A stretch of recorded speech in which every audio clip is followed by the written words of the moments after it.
Growing Up with Toxic Family, part 25. Now, one of the things that I want to touch on is how my toxic sister, for many years, she has talked really bad about all of our brothers and sisters and how everybody raised their children, what they put their children through, who was there for their children. She's always had many negative stories for as long as I can remember about all her brothers and sisters and how they raised their children. Now, the first person that I used to hear about was my brother June and how he wasn't there for his children.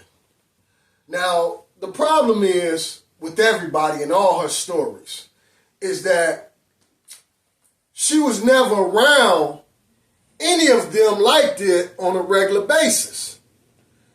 It would sometimes be months, even years, that she wasn't even around or talking to anybody. So how does she got so many stories about what they have done?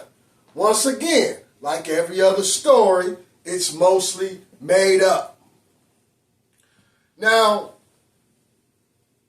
when she talked about June not being there for his children, that was a story she told for many years. Now,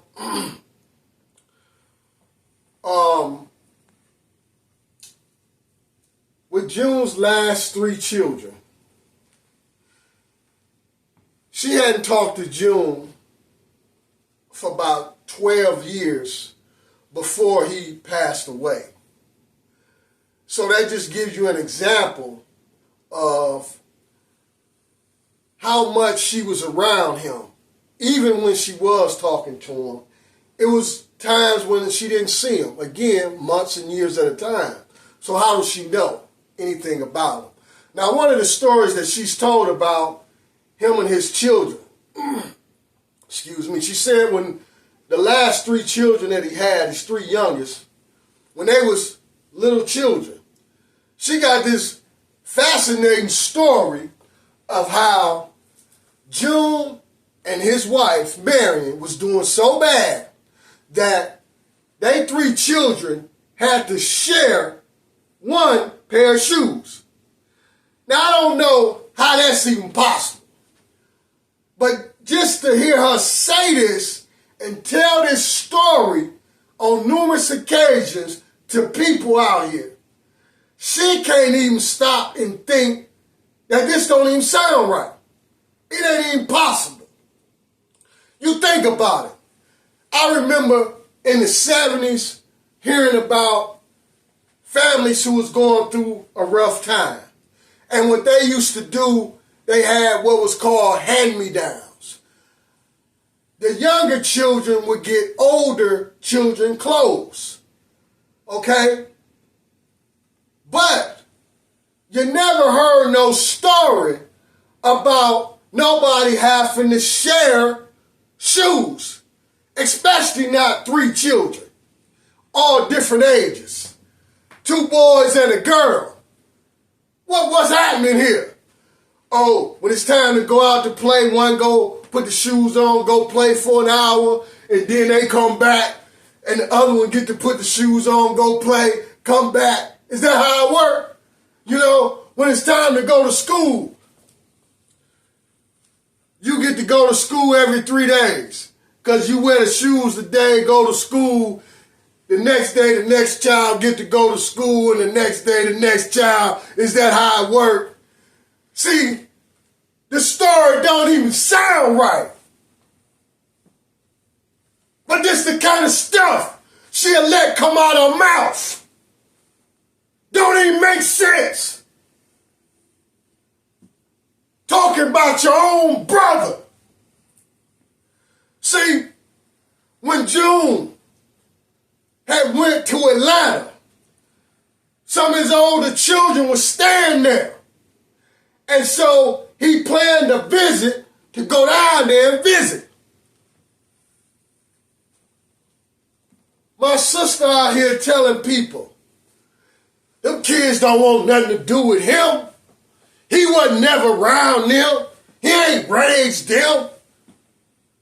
This is a story she telling people over and over again. Like she knows something. How you know something and you wasn't even around them. But this is the story she telling people. Now, my sister Lou, long list of stories about her and her children, how she raised them, you know, how many children she had. All of this crap, over and over again, negative stories after negative stories about her older sister Lou. Greg, same thing.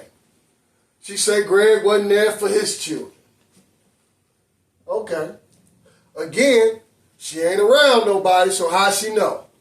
My sister Debbie, when I moved back to Detroit in 2016, my sister Debbie had two of her grandchildren staying there. My sister Trisha was out here telling people, yeah, the only reason that Debbie got her grandchildren staying with her is because she was such a bad mother. And now she trying to make up for it by taking care of her grandchildren now. See, here's the problem with all this. She's telling everybody. And she'll go talk to everybody like she ain't doing nothing wrong. She talked to them, talked to their children, grandchildren, but she's still talking about them behind their back. See, I done already told you the story she said about me, how she went back to when I was a teenager, on up to right before I got grown, all the stories she done told about me. But it ain't over with. See, it's a whole lot more. But we gonna get to that down the line. Because it's a whole lot that come with it. But see, here's the thing about this. With all the stories she got about everybody raising their children, ain't nobody ever spoke about how she raised her children. I ain't never heard nobody, one story about her. Well, see, when you look at the story, what she did to me when she was my guardian, you can put every story she got about everybody in the family together, and it wouldn't amount to all the stuff she did while she was supposed to be my guardian. So how can she sit around talking about people? You see, but even with her own children, see, because her oldest daughter left the house just like I did as a teenager. Well, if life was so great, why she leave your house?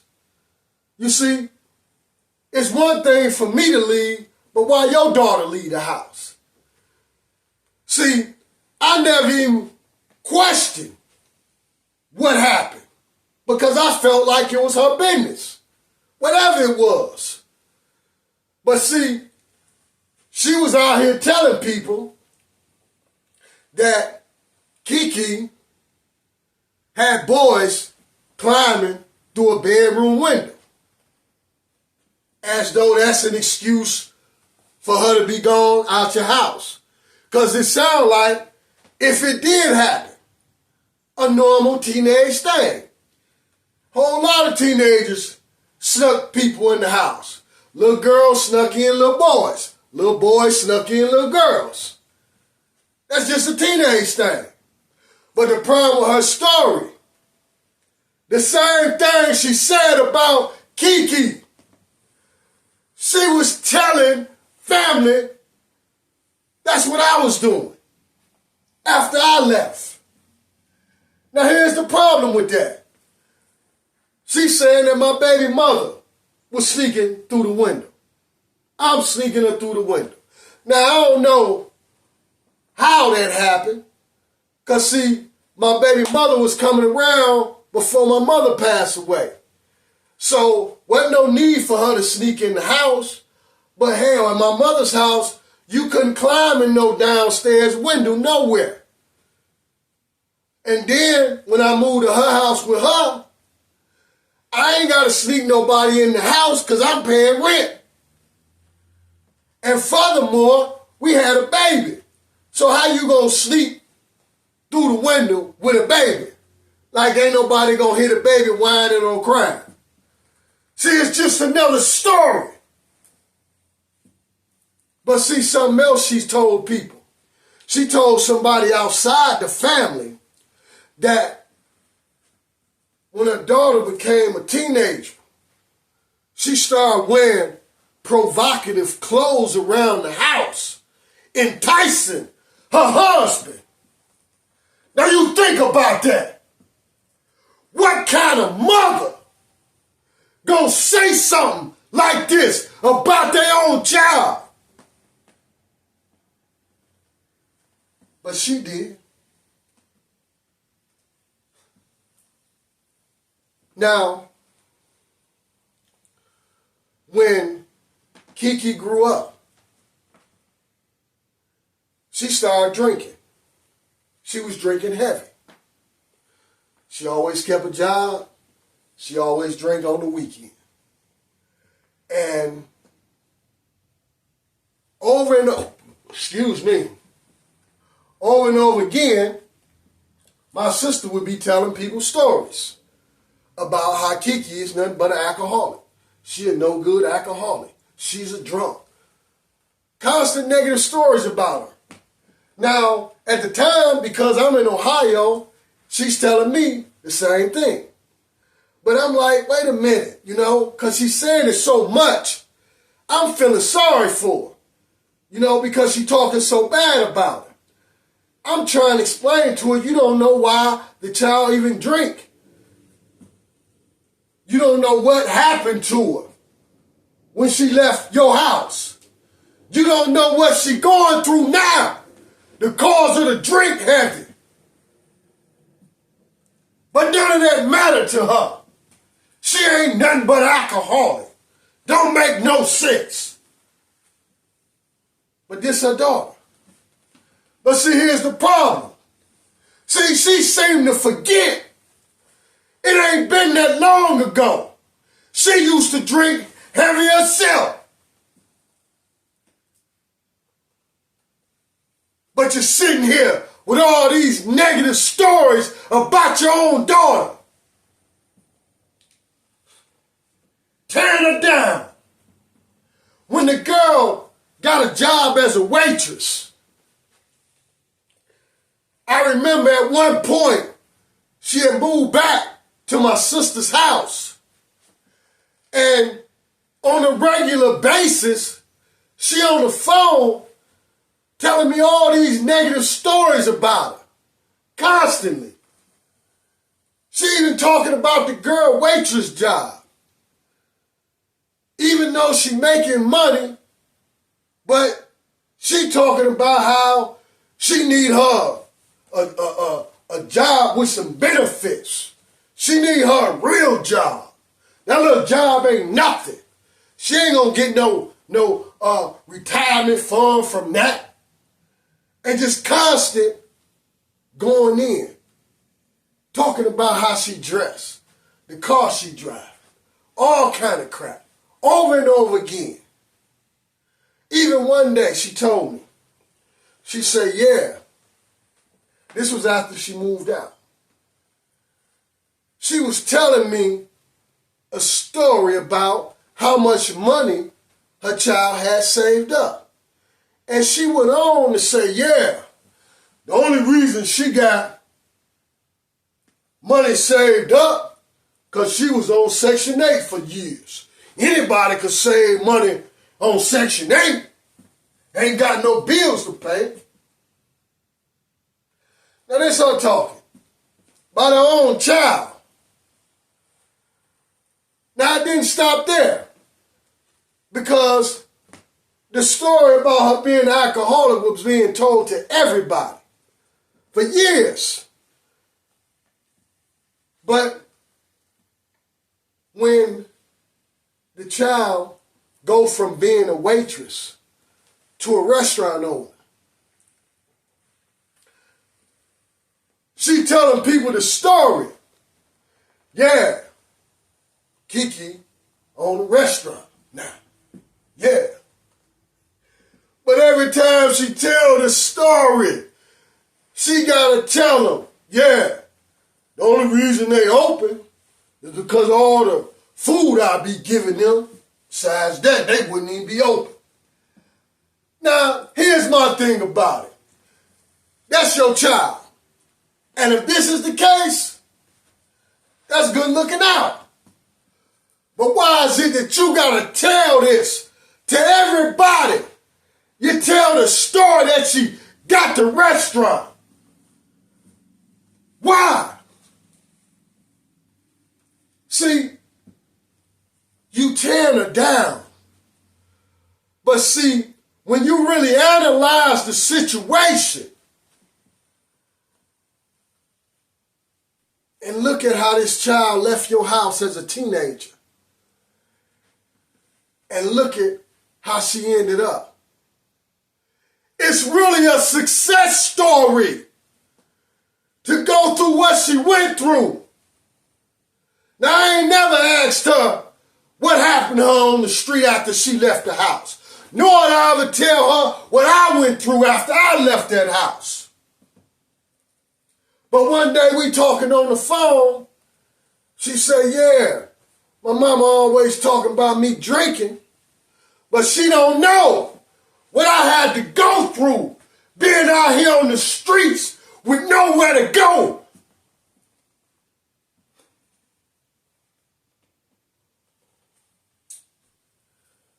But this is the type of things that my sister don't think about when she's sitting up talking about people.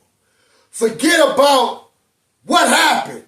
Forget about looking at the positivity in the situation.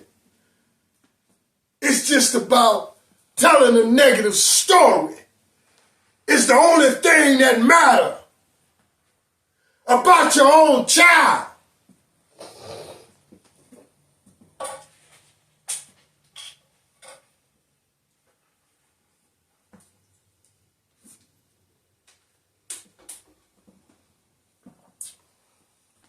Now, her youngest daughter, Toy. I never heard nothing negative about Toy until Toy got grown. She was still living at home when she was in her 20s. And once I started hearing negative stories about her, it was nonstop. How Toy was lazy. Toy didn't clean up. Toy is this and Toy is that, over and over again. And I'm just thinking to myself, wait a minute. See, because when she was sick, when she first started going through what she went through, it was nobody there with her but Toy. She was just a little girl. And Toy was doing everything to take care of her mother. And this is what I'm thinking about when she's telling me all these negative stories about Toy. It's Toy was the only one there taking care of her all these years. Now you painting this picture of her as being the worst low-down person. How can you do that? I remember her man telling me on the phone how she had to get Toy the money for the bills, and she had to take and put a certain amount on certain bills just to make sure everything kept flowing. She had to do this as a child because her mother was so sick and couldn't do it. But here it is now, you start tearing her down just years later. she was talking about the child so bad. At one point, that she got in her car one day and left and had an accident. When they went to the scene of the accident, they said it was a lot of all these clothes in the car. And there was many stories behind what had happened and what was going on. But my sister told me that when she was talking to Toy, that Toy told her that she thought her mama wanted her to leave the house. That's why she packed up them clothes and left. Well, why did she think her mama wanted her out the house? Did her mama say it? She wanted out? No. You see, because you in the house with her and she on that phone talking, and you can hear her over and over again talking. Like the story she telling me about her daughter. I'm sure her daughter overheard many of those stories. You see, this is the thing that she not thinking about when she on that phone talking about people. You can hear the words she's saying. She on that phone talking about her daughter like a dog. So yeah, she thought she wanted her to leave. But this is what she does. And think there's nothing wrong with it. Even here recently, she been telling all these other people how Toy lazy. She don't clean her house. She nasty. Even going in as far as to say Toy kids is stupid. They don't know nothing because she don't teach them nothing. This is what she's saying about her own grandchildren that she around on a regular basis. If they didn't know nothing, why you don't be grandma and teach them something? But see, it's just a story to her. I don't know what them children know. I don't know how Toy living. I don't know nothing. This is her stories. Telling the world why she go and talk to the child. Go to their house every day. You gotta question, what kind of person does this?